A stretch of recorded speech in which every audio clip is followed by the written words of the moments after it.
¿Qué tal? ¿Cómo están? Estamos con la doctora Patricia Godo, quien es médico veterinario y está dedicado a lo que es etología o comportamiento animal. El día de hoy hablaremos con ella y nos contará un poco acerca de temas muy importantes sobre el comportamiento de nuestras mascotas. ¿Qué tal, Patricia? ¿Cómo estás? Hola Camilo, bien, gracias por la invitación. Quería iniciar con algo, ¿por qué es explícanos un poco sobre qué es etología o comportamiento animal?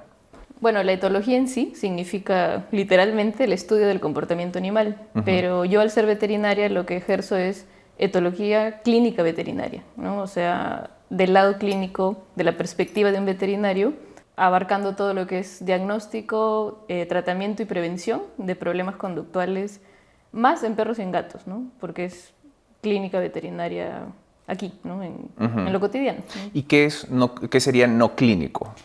No clínico podría ser algo observacional. Por Ujú, ejemplo, un biólogo ujú. podría hacer estudios de etología en un zoológico o en una reserva o en un ambiente natural, ¿no? Para poder determinar ciertas características de una especie y generar por ejemplo, en un protocolo de reintroducción de una especie o muchas cosas, ¿no? Ujú. Pero hay esos campos y, como te digo, al ser veterinaria me compete la etología clínica veterinaria porque implica un tratamiento, diagnóstico, como algo clínico.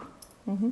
¿Y también aplicas farmacología en el caso de algunos pacientes? Claro, también es uno de los abordajes, es la psicofarmacoterapia, que es el uso de psicofármacos, ¿no? Ujú. Dentro de ciertos tratamientos. No todos, pero sí existe la posibilidad. Entonces el etólogo es como una especie de psicólogo de las mascotas. Y yo llamaría algo más cercano como o sea, si tú me quieres decir algo análogo, ¿no? La persona o el humano. Podría ser un psicólogo, pero al también haber implicación médica farmacológica, es algo como que un psicólogo psiquiatra, Psiquiatra. ¿no? Y de animales. Y en otros países existe una palabra bonita que a mí me gusta que se llama zoopsiquiatría. Mm. Y que implica, ¿no? Animal más, ¿no? La psiquiatría. Acá no se usa mucho, pero engloba, pues, ¿no? Básicamente lo que un etólogo clínico veterinario puede desarrollar. Y debe ser más retante porque no solamente trabajas con un paciente que no habla, sino también con el tutor de la mascota que Claro. debe estar de todas maneras involucrado con... Sí, necesito el tutor de la mascota porque es la persona que más tiempo está con la mascota y la que me puede dar más datos, es decir, recopilo información a través de ellos. Así que no deben mentir en la consulta, No la hagan. no mientan, porque es bien importante tomar ¿no? La historia. En realidad hablo con la mascota a través del tutor, es eso, Mm. ¿no? Y aparte, me imagino que parte del tratamiento también tiene que estar involucrado el tutor de la mascota. Sí, nuestros abordajes que pertenecen a la escuela nueva implican un trabajo en conjunto o multimodal, ¿no? Donde esto quiere decir que hay muchos factores que alteran la conducta de la mascota, unos más que otros, y la relación o la manera que el tutor se comporta con la mascota o le indica mensajes es bien importante, porque a veces, aunque no creas, cuando hacemos las consultas, basta con cambiar dos cosas del tutor y solo con eso, solo con decirle, no hagas esto, no hagas lo otro y empieza a hacer esto, la mascota cambia, pero Mm. así tan notorio que hasta el mismo tutor se sorprende. Y es eso por lo que dices, porque tiene que trabajarse en conjunto, porque si no, probablemente no pase mucho. Es muy, muy importante. Ujú. Entonces es directamente relacionado, pues lo que haga el tutor de la mascota con la mascota para hacer cambios y tener buenos resultados. Sí, tal vez no tanto en gatos, pero es igual porque conviven en un Ujú. mismo ambiente, en una misma rutina y de todas maneras los animales captan mensajes de todos los individuos con los que viven. En este caso, normalmente pues, ¿no? Seres humanos, gato, perro, o seres humanos, gatos, o seres humanos, perros, ¿no?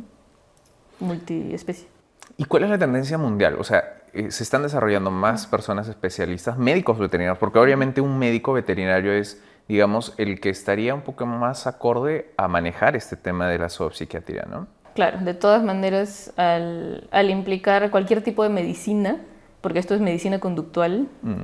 o salud conductual, como quieras verlo, el veterinario es al que más le compete el tema, ¿no? Sin embargo, hay como te digo, ¿no? Biólogos o hasta psicólogos humanos que también se han capacitado en ciertos cursos o incluso maestrías y lo aplican, pero es como, como que los veterinarios sabemos más allá de lo evidente, porque nos Ujú. competen, ¿no? O sea, sabemos más cosas de las que debería saber solo un etólogo, tenemos un mejor background o como quieras, ¿no? Ponerlo. Es más completo, ¿no? Súper, porque hay una parte fisiológica, hay una parte... Definitivamente. En la etología, solo hablando de etología, que es el comportamiento animal, influye fisiología, anatomía, incluso sociología, o sea, por el tema social de las mascotas. O sea, es una ciencia, la etología, porque sí es una ciencia, ¿cómo decirte? Que coge de varias ciencias y sale una nueva, ¿no? Pero está así, enredado, como un... ¿no? Como hilos tejidos, ¿no? Que sacan un nuevo producto. Un nuevo concepto. Un nuevo concepto. Súper. Mira, acá tenemos algunas preguntas. Por ejemplo, yo como tutor de mascota, ¿cómo hago para entender a mi mascota? Porque ella no habla, ¿no? Obviamente. Claro. O sea, de hecho hay otros tipos de comunicaciones, ¿no? Lenguaje corporal, vocalizaciones, que son su manera de hablar, ¿no? De los animales, en este caso especificando perro y gato, ¿no? Que son los domésticos.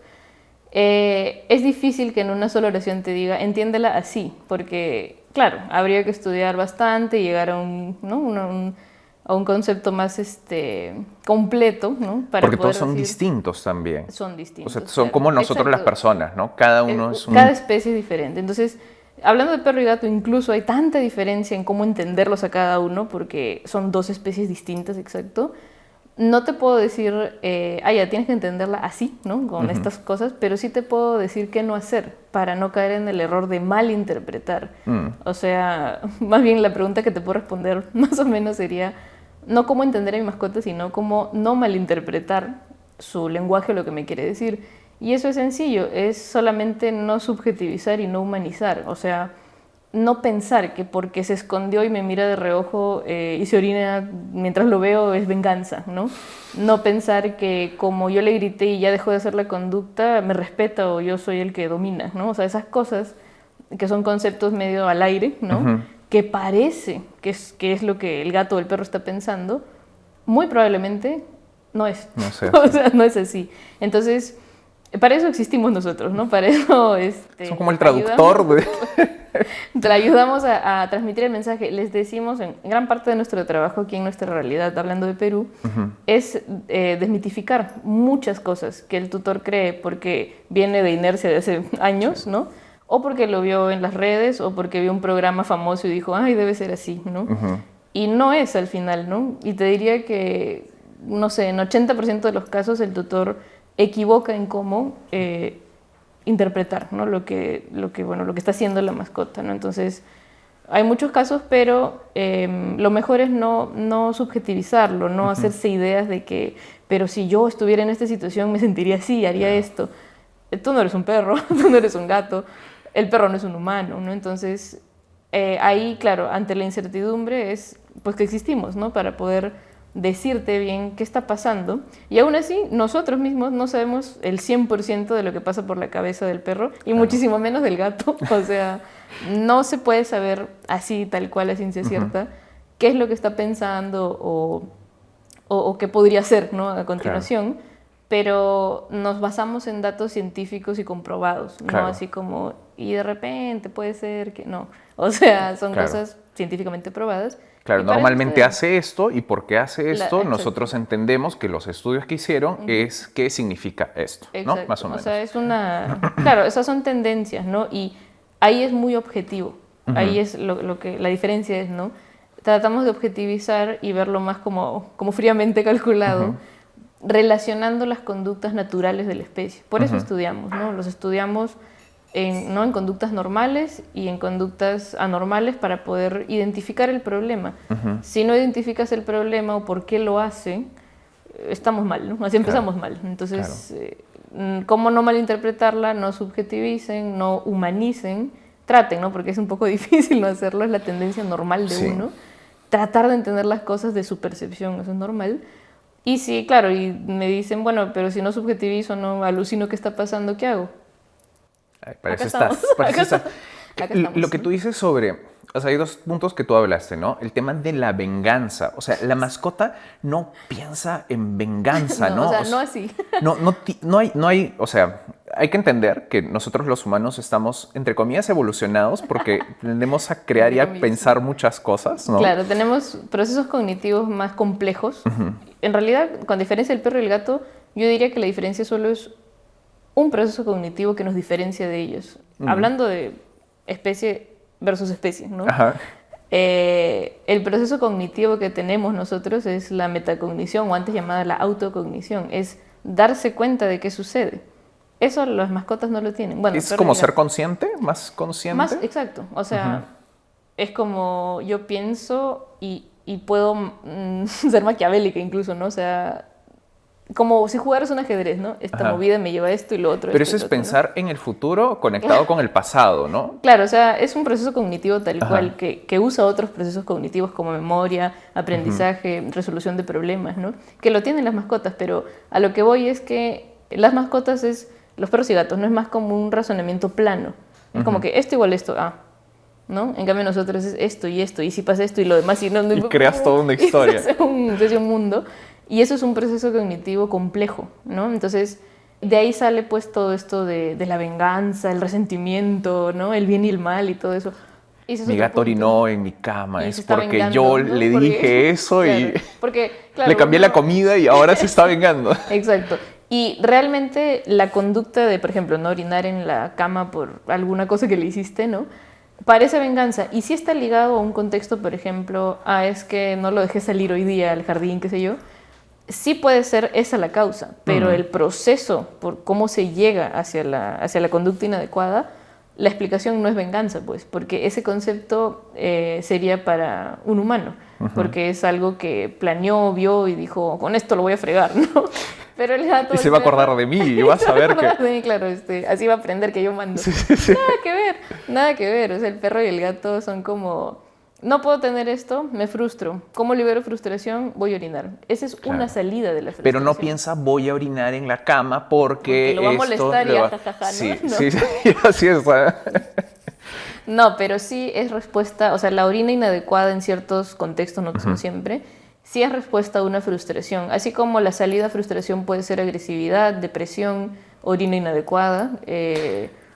Hay muchas maneras, entonces, y depende del individuo, porque no todos los perros y no todos los gatos reaccionan igual a una situación, ¿no? Como los humanos, ¿no? Todos tenemos distintos niveles de estrés, completamente diferentes. Así tú tengas un gemelo, los dos van a reaccionar diferente ante una situación diferente o igual, o sea, se parecen, misma genética o parecida. Por lo que vivió, por cómo creció, y ahí está relacionado lo que ustedes trabajan mucho, la parte de sociabilización en los cachorros. Claro, o sea, la conducta final, ¿no? del animal, háblese dependiendo cuándo sea su punto de madurez, ¿no? En perro 2 años, en gato 1 año, cuando ya son adultos, va a ser finalmente el resultado de la genética con lo que vino, ¿no? Más las experiencias aprendidas, vividas, buenas o malas, más su rutina, más el medio ambiente, y bueno, la interacción social que tenga en ese momento. Entonces, por eso te decía, son tantos factores los que influyen en la conducta que no se puede pues determinar y predecir, esto va a pasar, porque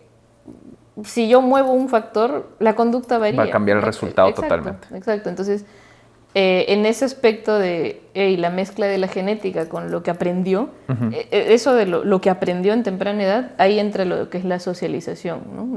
La socialización temprana tiene un mayor efecto en la conducta de adulto, ¿no? Pueden socializar de adultos, pero ya tienen un background, pues, ¿no? O sea, ya tienen una idea de la vida y por ahí salen los problemas, esto de mi perro nunca tuvo amigos, ¿no? Y entonces... Y por eso reacciona así. Y por eso es reactivo. ¿Y por qué puede ser que reacciona con perros? Porque no socializó de pequeño, perros pandémicos, ¿no? Todo el mundo los tuvo en cautiverio, literal. Y no saben que es un perro, ¿no? Claro, o sea, todo lo que el perro no vio en temprana edad lo toma como amenaza.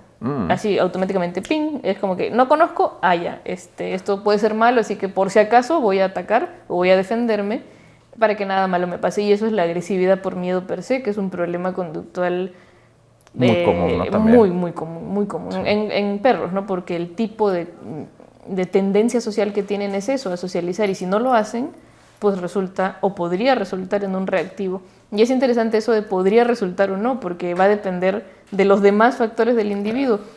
Tuve un caso de un perro de 5 años, por ejemplo, que rescatado y todo el asunto. Mal, vida mal, en azotea y todo eso, ¿no? En un boxer. Maltratado, fue maltrato. Mal, Por mal, la mal. vida, por la vida. Tratado por la vida y por las personas que lo tenían.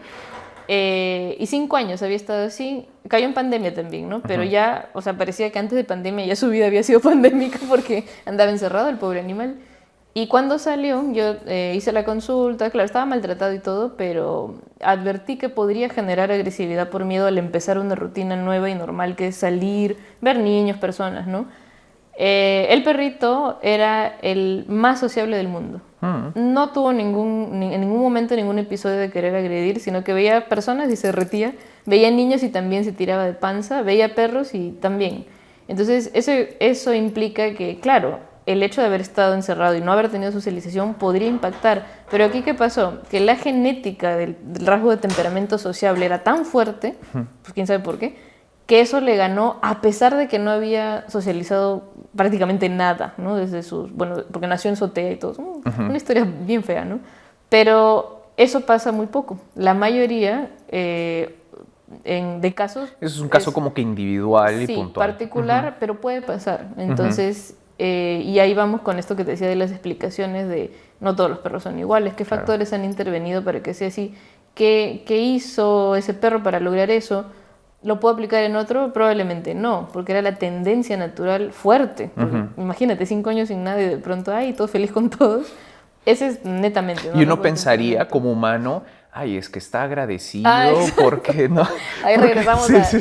Porque sí, está feliz, exacto, pero está él feliz posiblemente por otros factores, porque nunca ha visto. No tiene ni idea eso de agradecido con la vida. Sí. Gracias, la vida me está dando algo nuevo, una nueva oportunidad. Entonces, no. O sea, eso probablemente sea, como te digo, no ese rasgo de temperamento genético fuertemente arraigado que pasa, ¿no? Pero es muy raro. O sea, la mayoría de perros que no socializa a temprana edad resultan problemas o posibles problemas de agresividad por miedo, ¿no? Entre otros, ¿no? Porque un tipo de agresividad no cancela otra. O sea, un perro puede tener 5 diagnósticos de agresividad, ¿no? De diferente tipo. No fue el caso del boxer, menos mal, pero es un caso, ¿no? Particular. Y ustedes ya ven y adecúan, obviamente, el tratamiento respecto a cada individuo. Exacto. Hola amigos, ¿cómo están? Mi nombre es Mariano Alvarado y como médico veterinario y padre de mascota, a mí me gustaría pasar mucho más tiempo con ella. Por eso hoy quería recomendarles el alimento Protec, un alimento de origen francés con muy alta tecnología y que es muy palatable.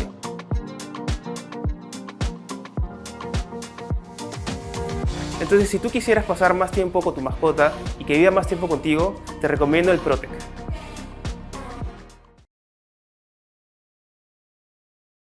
Y acá justo tengo una pregunta con lo que hablabas, ¿no? ¿Es genético o es humano? O sea, la agresividad, por ejemplo, ¿no? Si es un tema genético o es un tema por culpa nuestra, lo que entiendo es que es un mix, ¿no? Claro, o sea, primero que decir agresividad es un signo, no es una enfermedad. O sea, si por ejemplo, hablando de otra emoción o algo que implique conductas, estar triste no es una enfermedad. Sí, bueno, es cierto, ¿no? No, es un signo. Y eso... Depresión sí es una enfermedad. Depresión es una enfermedad, ¿no? Entonces, tratando de hacer una analogía, agresividad es un signo de algo. Entonces, al diagnosticar yo no puedo poner diagnóstico agresividad. Porque es como que el psicólogo te diagnóstico está triste. No, pues, la persona está muy triste. Está muy triste, ¿no? Va por ahí, porque estoy viendo signos, ¿no? Pero no es un diagnóstico. Hay muchas maneras de diagnosticar la agresividad, pero la más aceptada, al menos entre la mayoría de etólogos veterinarios clínicos, es aquella agresividad basada en la motivación de hacerlo, ¿no? O sea, ¿por qué está siendo agresivo? Y ahí es donde aparecen entre 12 y 16 tipos de agresividad, Wow. ¿no? Que si no me equivoco el autor fue Landsberg, el que lo lanzó y todo el mundo como que dijo, esto está mejor, ¿no? Que decir agresividad 1 y 2, ¿no? Algo así. Entonces ahí salen diagnósticos en base a la motivación y yo sí puedo poner diagnóstico agresividad por miedo, entre paréntesis, factor baja socialización, factor temperamento, factor...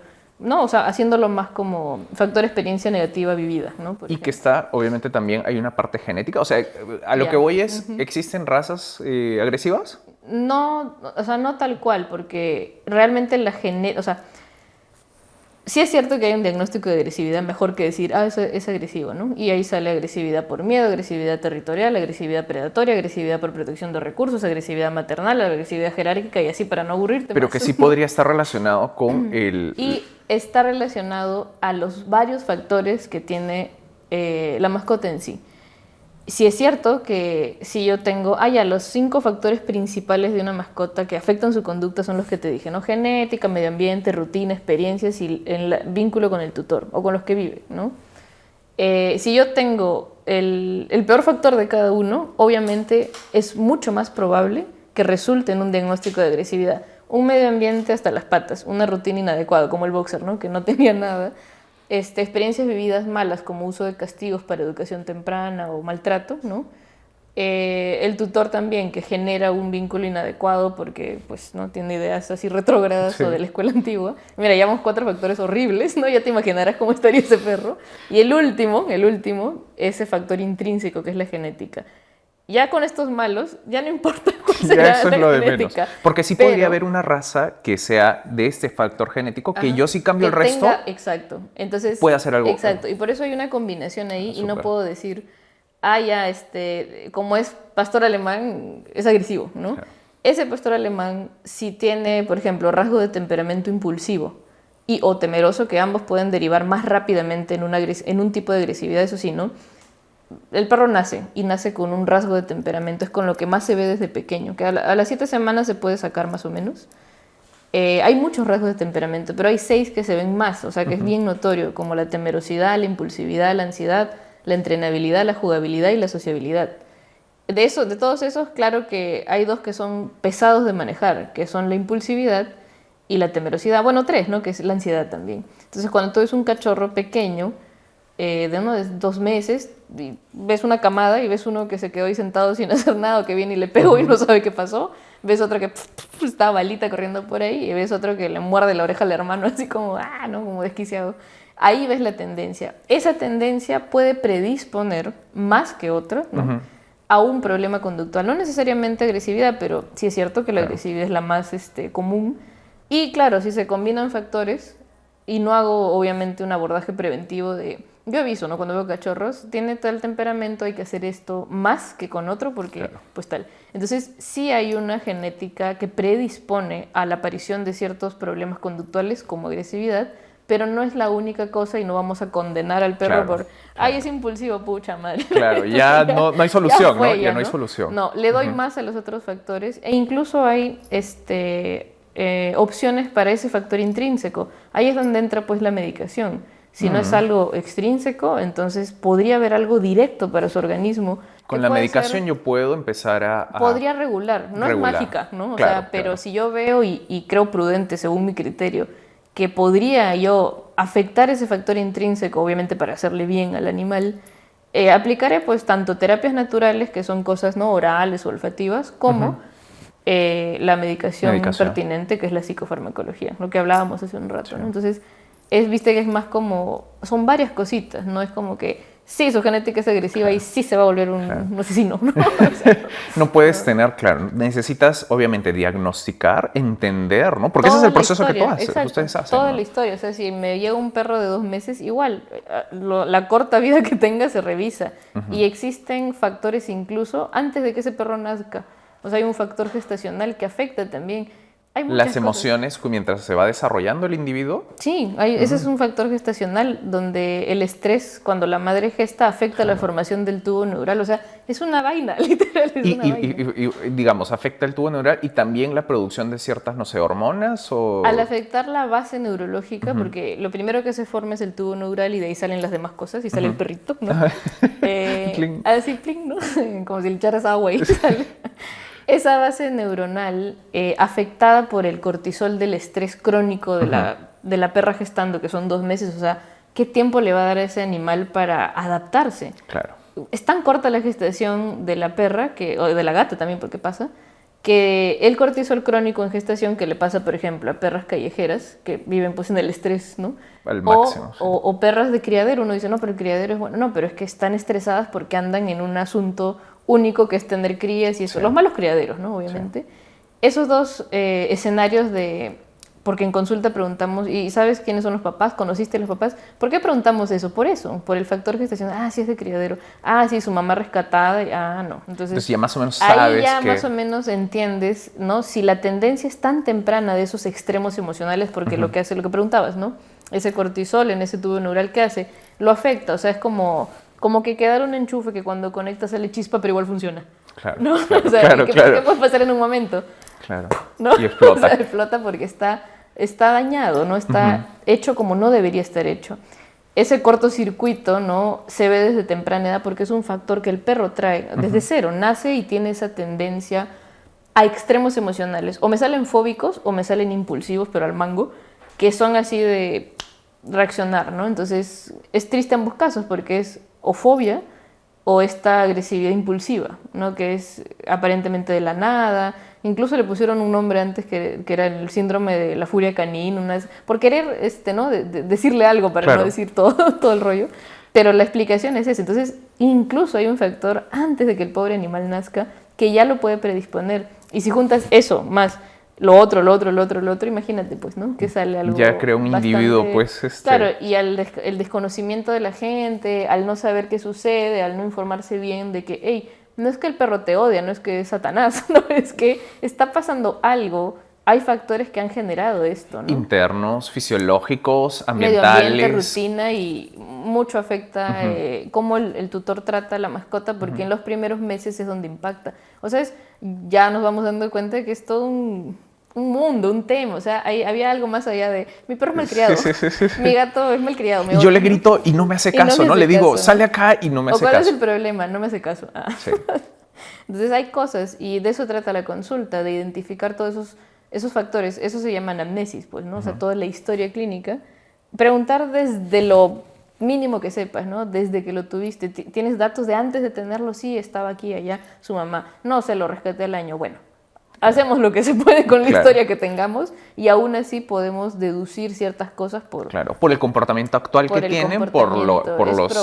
por las bases científicas que ustedes trabajan y conocen y ya más o menos. Y eso se dice, ¿no? Se dice, es probable que tenga esto y bueno, nunca lo vamos a comprobar, ¿no? Claro. Nunca vamos a ver, porque sí, no está todo el plano completo tampoco, claro, no está todo el se mapa, presume, ¿no? y se le indica al tutor que podrían ser las causas, pero lo importante es que hay que partir desde lo que tenemos, pero es importante también saber de dónde surge, porque aunque no creas, cuando el tutor entiende cosas que no sabía, básicamente su perspectiva o su trato cambia, porque ahora entiende algo más. Claro. Y él pensando de que es malcriado, me odia, me tocó el fallado, qué sé yo, ¿no? Y gatos también, o sea, gatos son más como que poker face, ¿no? O sea, sí, entenderlos es peor. Sí, es un mundo, pero igual tienen estos factores, mucho menos que el perro, porque hay más casos en perros también, porque el perro, su conducta social normal es gregaria, está más ligado a el grupo y por tanto se nota más algunas cosas. El gato, naturalmente, socialmente hablando, es solitario, entonces por eso anda así como... ¿no? Y el hombre, el humano, ha estado más tiempo con los perros porque, que con los gatos. Claro, porque la tendencia normal del antecesor del perro, que fue el perro salvaje y antes, bueno, el lobo gris, el perro salvaje surgió o modificó del lobo gris efectivamente por vincular más con el humano, porque había un win-win, ¿no? Eso de creo que tú me cuidas, claro, yo te doy ahí yo la te doy de carnecita comer, que claro, sobra, lo que ¿no? quedó. Entonces empezaron a quedarse más y con los años y años de años empezaron a vincular, pero naturalmente el perro, o el lobo gris en general, ¿no? También es grupal, o sea, es gregario, anda en manadas. En grupos, pues, ¿no? en manadas, sí. Y bueno, toda una historia que podría ser otra entrevista, ¿no? O sea, cómo llegó el perro a ser tan amigo del hombre, ¿no?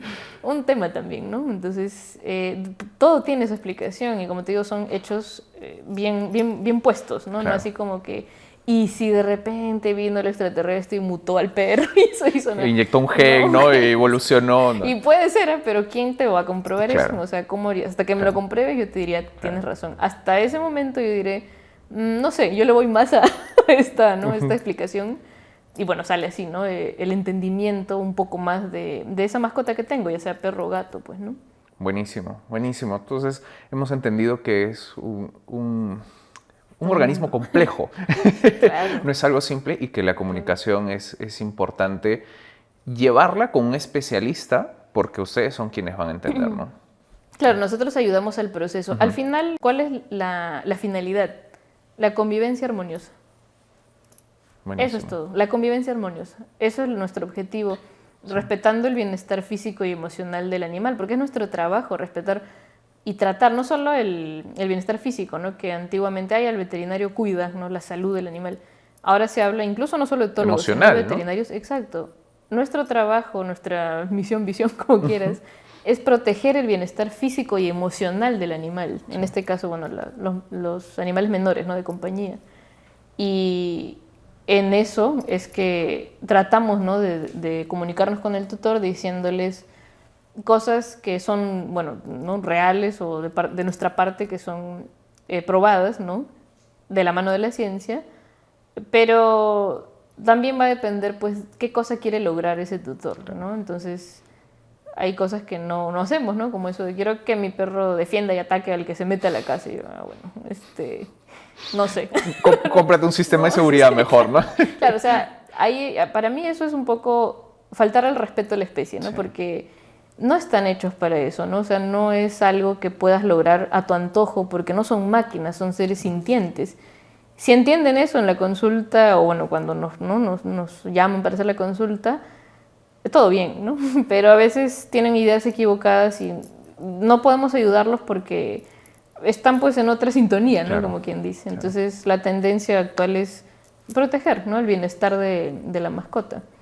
Y bueno, si se parte de eso, pues bacán, ¿no? O sea, podemos trabajar en conjunto. Súper, buenísimo. Gracias, Patricia, por tu tiempo. Espero que en la siguiente oportunidad, de todas maneras, vamos a seguir hablando de otros temas.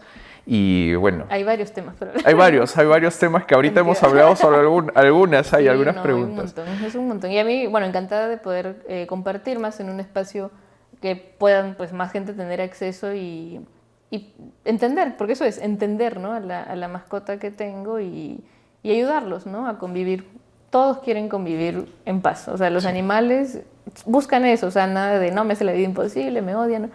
Solo quiere convivir en paz. ¿Y por qué está pasando estos problemas? Porque hay una falta de comunicación ahí, ¿no? Entonces, si hasta nosotros, entre los humanos, a veces no logramos tenerlo, creo que es un reto, pues, con las mascotas. Imagínate en un contexto interespecie, ¿no? O sea, pero eso estamos, ¿no? Para ayudarlos y yo, ya sabes, ¿no? Encantada de transmitir cada vez más cosas que ayuden a esta convivencia armoniosa, pues, ¿no? Para las mascotitas. Buenísimo. Gracias nuevamente, Patricia, y bueno, te esperamos en una siguiente oportunidad. Seguro, sí. Gracias a ti. Nos vemos en el siguiente bloque o siguiente entrevista que tendremos. Gracias a todos y síganos en el Latin Pet TV.